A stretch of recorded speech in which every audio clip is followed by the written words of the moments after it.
How's it going, everybody? I'm Shane, and I'm back with another Dragon Ball Daima episode review. It's episode 14, Taboo. Before I go any further, I gotta tell you, please hit the like button, subscribe, and hit that notification bell to be notified of more reviews like this one. And if you want to support me even further, that Patreon link is in the description below. Whatever you choose to donate, it would be greatly appreciated. So yeah, I know, at least for those who are watching Daima on Netflix, it's over tomorrow. For those of us who are watching on Crunchyroll, last episode ended on a very, very sad anniversary. But I have finished it, so we're going to start here. And we're going to go all the way to 20. That's right. Buckle up, guys. 7 reviews all coming at you. So, if you remember last episode, I remember we got that second Dragon Ball from the Togami number 2. And of course, Gomah was freaking out. And so what did he do? Well, they shut down Warp Sama. And so here in this episode, we are introduced to more lore, right? We get a little band. So things might be a little bit out of order here. I'm trying to place things in order of importance without boring you guys too much, right? So one of the things I did like was when Pansy was talking to Vegeta. Vegeta was like, why is your father, the king, stealing a helicopter? Because we find out because Pansy ends up calling Pearl, tell Dad we got the other ball, we're gonna go to World 1. And she's like, yeah, your father's trying to back you up, so they're trying to steal a plane. And she straight up tells Vegeta, we're royalty, but we're not rich. Which is true, because they treat the third world like a third world. So yeah. Excuse me. So yeah, and Bulma even says she's gonna barter with Pansy, saying you give me some Modulite and I can give you some planes. Which, I mean, you got to go back and get the planes and come. We got to finish this mission first, and then you can do all the bartering for an unlimited energy source that you want. Let's see, Captain Kadeem. Oh, so Gomah, even though they brought all the Ganymede to their palace and they've locked off Warp Sama, he's called in the Ganymede version of the Ginyu Force. Essentially, we have Captain Kadeem, which almost sounds like Kadan. Yeah, the king's name Kadan, but we have Captain Kadeem, Daima, Hylia, Mashim, and Gaimoi. And one of the funniest things I realized about the super release, I didn't realize until I saw them in another episode, but I'll mention it now. All of them do a pose that's indicative of their number. Like the one guy, the Gatling gun guy, he's number 4, and he does like a bent leg position and holds his leg. And I was like, that's the number 4. Other guy does like a 3 pose. It's funny. It's a nod back to the Ginyu Force, which was a nod to Super Sentai, because, believe it or not, early Dragon Ball, up to a certain part of Dragon Ball Z, was parody of Kung Fu movies, parody of Tokusatsu, Super Sentai, Power Rangers, Kamen Rider, those things like that. So this was very fun and funny to see. Each of their eyes gleamed the color of whatever, I almost said Ranger, of whatever they were. So, and they do not believe Gomah or Dagesu when they're like, look, technically it's kids that are coming, but they're not really kids. They were turned into kids. They beat Majin Buu. They beat the Togami. Don't let them in here. And they're like, oh, he's just over exaggerating. These guys are like lounging when we first meet them, like eating snacks and stuff and eating potato chips in a very weird way. Now we go back to the crew, figure out, oh man, Warp Sama is taking a nap Sama. His power pole taps him. And so, gotta remember, the way that the demon world or the Daima is set up, you would assume that the third world is at the bottom and it's like land and sky. Technically, when you go to the next world, you're technically going to go up through their sky. So they're at the bottom. So at the bottom, there's Earth. It's so weird how to visualize this. So because there's a hole above them that leads to the third world, and there's a hole below them that leads to the first world. So juxtaposition and all that other spatial awareness stuff is weird. But Goku sees a little shield. Pants is like, don't touch it. He uses the power pole to tap it. Gets shocked so bad, he falls off. And I'm like, so no one's going to try to catch him or anything? But never says in the Namekian, hold on, let me see if I can. I need you guys to know how, I hate to say how funny, but how these Namekian words sound.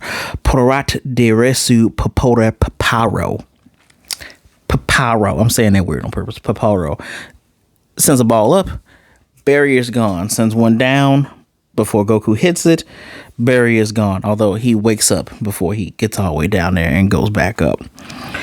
And Piccolo is kind of shocked. And he goes, you really are legendary, because no other Namekian can do that. But never, for whatever reason, would you put up the barrier? Well, the second demon world was in chaos.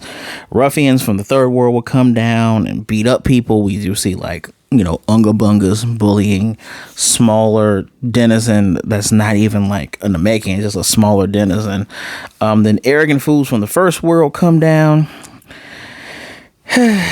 And we see demons picking on other Namekians in the Namekian village, and then the other ones are just like so snooty. I'm assuming that they were trying to buy people and take over land.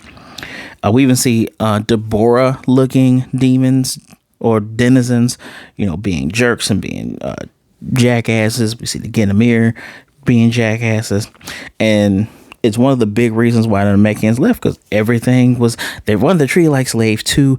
Everything's in chaos. So never said, screw it, I'm just going to seal everything up. And after he sealed the passages up, Warp Summon was put in place so that travelers can go around, but things quieted down. Right? Now, they're all cheering so they can get to World 1, which is down. And it's funny because the opening of this place I believe that Neva had said it's time to give the third world and the first world much needed breath of air. Degesu and Arisu can hear the wind from the hole that leads into the first world just blowing, just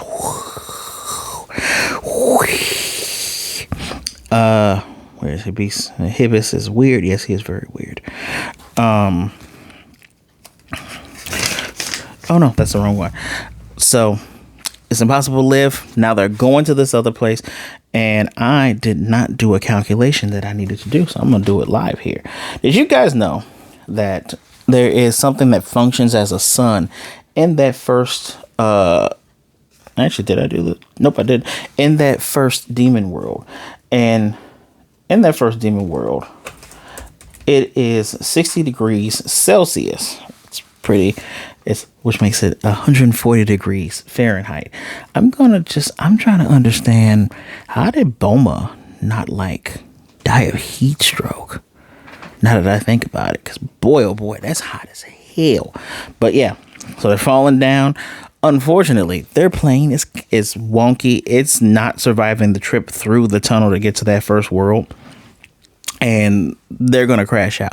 But before we talk about them crashing out, let's talk about how the fake Ginyu Force are buying snacks, because apparently they get paid tons of money. I believe the name of the currency there is Dokuros. They end up running into Do and Ku, or Ku and Do. They're just there to buy chocolate, because that's what they do. They buy chocolate. And they're going to buy it for them. And all the other stuff they got is like 10,000 Dokuro. And they're like, I found it funny that they still bought them the chocolate. They just couldn't buy the other stuff that they wanted. It's an interesting note. It kind of gives you it was played for a comedic moment, but it kind of gives you a drop of who these guys are. They're an elite striking force. And even though you don't know if they can be a-holes, although they are a-holes, because when they first appeared doing their little intro, they shot out the lights in the royal sitting area of the castle of the Supreme Demon King and made, the shards fall down for dramatic effect. But he, Gomah even told him, clean this shit up. So they can be rambunctious and rowdy, yes, but it looks like when they see someone younger, they're like, hey, kid, eat this chocolate, take your vitamins, say your prayers. Hulk Hogan shit, boo Hulk Hogan. So the crew is falling, and unfortunately, when they abandon ship, the ship crashes and lands next to the Gidamir, and they are found through, what are those things called? Spyglass, telescopes. Cute thing. Of course, Vegeta carries his wife. Hebus is carrying the Dragon Balls. I wrote them down as hibiscus. And so they're coming down. Initially, I didn't see the Supreme God Shen, or Nahare, as his regular name is known as. But yeah, they have to run away now. So next episode is going to be about the third eye. Was this fast? Yeah, it's fast. It wasn't too much. I kind of want to give it. I'm close to giving it a 4 because this wasn't boring, because we got a little bit more information about why things were sealed off. I'm guessing if I would have paid attention more to how interesting Neva is, I guess you could have figured out it was Neva that sealed off the Daima from one another. So, but this wasn't. See, every time I watch these episodes, I was enjoying myself. So it was more of comedy here than it was of any of the action. So yeah, it's a 4 out of 5. Not a very, very low 4, close to a 3.5, but enjoyable all the same. Actually, I don't know if there's any other notes outside of me saying it seemed like the Demon World 2, Daima 2 seems like the best outside of, the giant krakens that will try to kill you and stuff like that. It seems nice. You don't have a bunch of people trying to beat you up like in 3 and a bunch of a-holes like in 1 that's extremely hot. I don't even understand how I still don't understand how Gomah is living through all that. But yes, so that was episode 14. Little go in between to figure out how we're going to get here, just to make sure we're not missing, or should I say, we don't have too many plot holes, right? Because you got to say, oh, well, why don't they turn off the fish? Well, they turned off the fish. So how else are they going to get there? They just happen to have this guy that's like, oh, this stuff is interesting. I think Neva pretty much knows that they're going to end up changing the economy, the social economy of the Daima. That's probably why he said, yeah, let me tag along with y'all. So low 4 out of 5. Let me know what you thought of it. Never gives off. Hold on, before I end this, because I still got a little bit. This is super early, right? Never seems to be like of Guru level, or because we compare Guru and Slug, as super duper Nameks, massive Nameks. I wonder if Neva was like one of like original prototypes of like super duper Namekians, because dude he plays the fool, like your archetypal character of his power level, but at the same time he's just like, yeah, no, I'm just old dude, but I've done all this cool stuff. I do find that quite interesting. I digress. Let me know what you think. Don't forget to hit the like button, subscribe, and hit the notification bell so you'll be notified of more reviews like this one.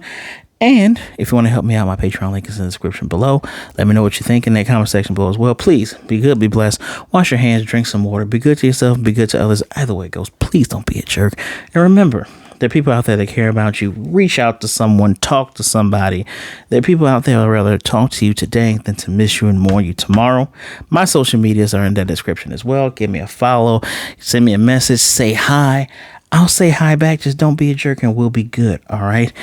And just in case this is the one review you get to, and for whatever reason you don't watch reviews 15 through 20, I'm going to try to do a live where I talk about this probably as soon as I'm done getting all these out. I'm going to do a live the next day just to talk about Daima as a whole.